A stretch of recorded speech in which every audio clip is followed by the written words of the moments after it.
Hello everyone, welcome to Gosport Railworks. My name is James and today I'll be doing a quick video on, well, cleaning up my workbench. This is a Langley models kit. I think it's Langley models, possibly. Anyway, this is a LBSCR E5 locomotive, kit. And as you can see, it's just a white metal kit which you glue together and have to fit onto a chassis. The reason why I'm doing a video on this is because I do my videos on making locomotive kits, and this is actually one of the first locomotive kits which I actually got, just that it's been sat on my workbench for quite some time. So I'll do a quick little bit of info on what you get with the kit. Obviously you get the main piece here, which basically this is pretty much it. You do have to fit the separately fitted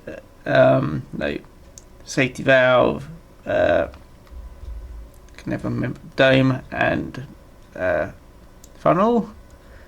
You do get various different pieces of variations. You also have to fit the footsteps. Also, you do also have to drill out the cab windows, as otherwise they're actually just solid bits of white metal. Not exactly sort of the type of white metal, so not too sure if it's probably pewter, most likely. Not too sure if it's lead free or not. But what you get in the kit, it doesn't actually come in a container, package like this. This is actually just what I've got left over. Then comes in. Just get my other one out. Then it comes in a pack like this. This is my other Langley kit, which I have to do. I'll be doing a video on that as well at some point. But we tidy that way. So as you can see, it's a LBSCR E5 tank locomotive, which requires a Faris pannier 94XX chassis, or any which uses the same type of chassis basically. But yes, that was a tin lead. Alright, it does have lead in it, so don't touch it all that much, and do wash your hands when finished with it. But yeah, it's, I will have to say, it's a fairly basic kit. Yes, you do have to fit the buffers on as well. But yes, it's a very basic kit. You basically tidy up here and there, modify the chassis, drill out bits and pieces, fit the appropriate pieces on as well, and get it all together. The main thing which you do have to do with this kit is basically drill out, since it's actually a 062 locomotive, you do have to add the trailing wheels, which you do get. So they have kept most of the pieces. Dump them all out. There we go. So alternate safety valves and all that lot. Dome, funnel, that's more safety valves. Various bits and pieces, and also you do get a coupling for the back, since you do have to take off this coupling, then fit your own one in here. If you do, that's for a basic coupling. I can't remember what the name of that one is, but yes, it's bits and pieces and spare screw. Inside the pack you do get a lot of information on what you need to do.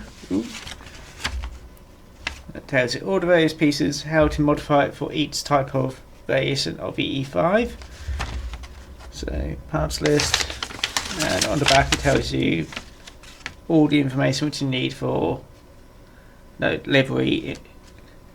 So liveries for whichever variation of the locomotive you're doing. Also, you do get names of the locomotives in case you feel like adding names to them. and also for the dates. What? So let me have a quick read. I haven't actually looked at this for a while. It does suggest types of glue, paints, and transfers, and I've pretty much got most of that. And yes, I used to see. So it does tell you, does give you advice of what glues in a lot. I used my usual super glue, and so this has been sat around for months, and it's holding up quite well. The only thing which I do have to do left to do on this is alter the magnet area on the chassis. I can give you a quick show of that. Unscrew it and try to make sure I don't injure myself this time. I've been doing that a lot this week. There we go.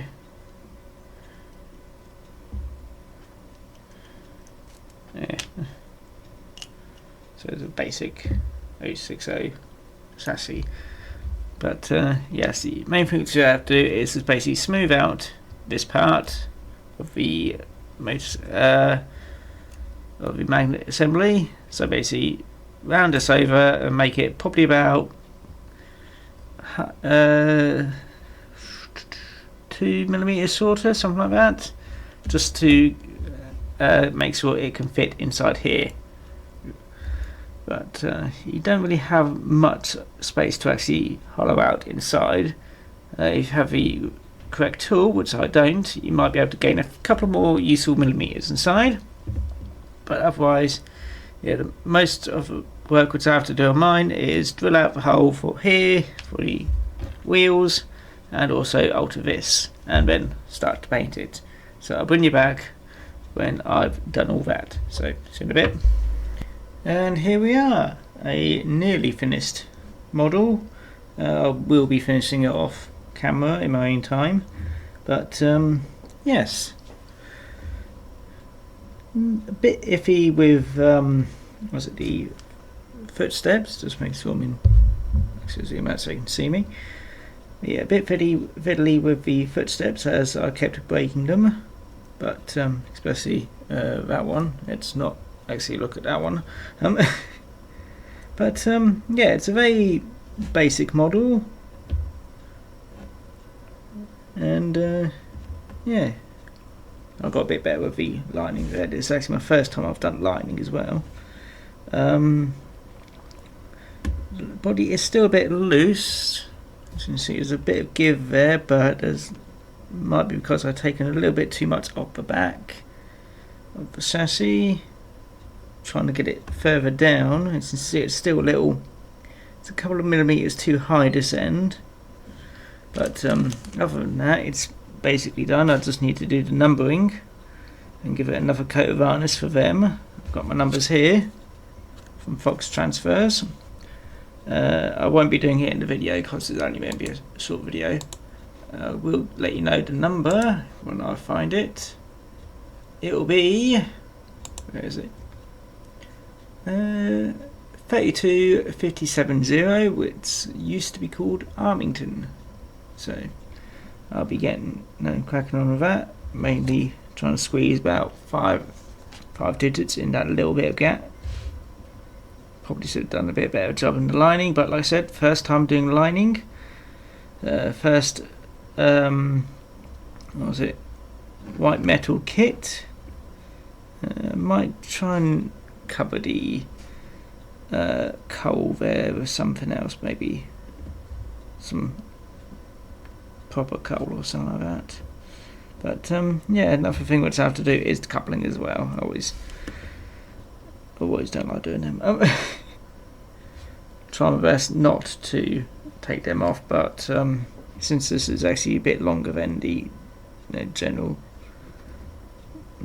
purpose chassis, yeah, I do need to add a coupling there. I'll probably add a NEM pocket there, but yeah, it's not gone too badly. So yeah, that's the I'll get the little bit of paper out so you can actually see exact model I've quickly finished off. the Langley LBSCR E5. So it costs about £30 if I remember right, and it's, I said, for a very quick kit. It's not really, like I say, quick. It does need a few modifications to the well, most of the modifications to the chassis and a bit on the inside. So it's not really that bad. Considering this is the only 0627 locomotive I've done. The only other one I've got is in AA gauge, but yeah, I think so Railworks do a E4. I'll have a go at that at some point, and I'll see if I can do that any better. But anyway, it's been James from Gosport Railworks, and I hope you enjoyed the video. I said I didn't really say much in this one. I just explained what I was doing, and I've done it. So there's not really much you can do with these white metal kits. You can add your own detail afterwards to make it look better. One thing you do have to notice is that sometimes you do get so I'm nearly saying I got goodbyes when I remember something, but yeah, you do have to be careful of getting slightly wonky mouldings. They are fairly old mouldings, so yeah, my chimney's a bit skew with. We'll just say it bumped into something. But yeah, and cutting out the wheels not that difficult here. You just need to file down a little bit into the chassis and a little bit into the, I think it's the keeper plate, the plastic bit, and yeah, seems to be holding quite well. Bit better than the chassis is to the body, which is only held on by this bolt here. So yeah, anyway, I'm going to crack on and get the numbers on, maybe tomorrow, because I really don't like doing numbering. I must find something to keep those coupling rods on. Oh well. Anyway, I'll see you all next time now. Bye bye now.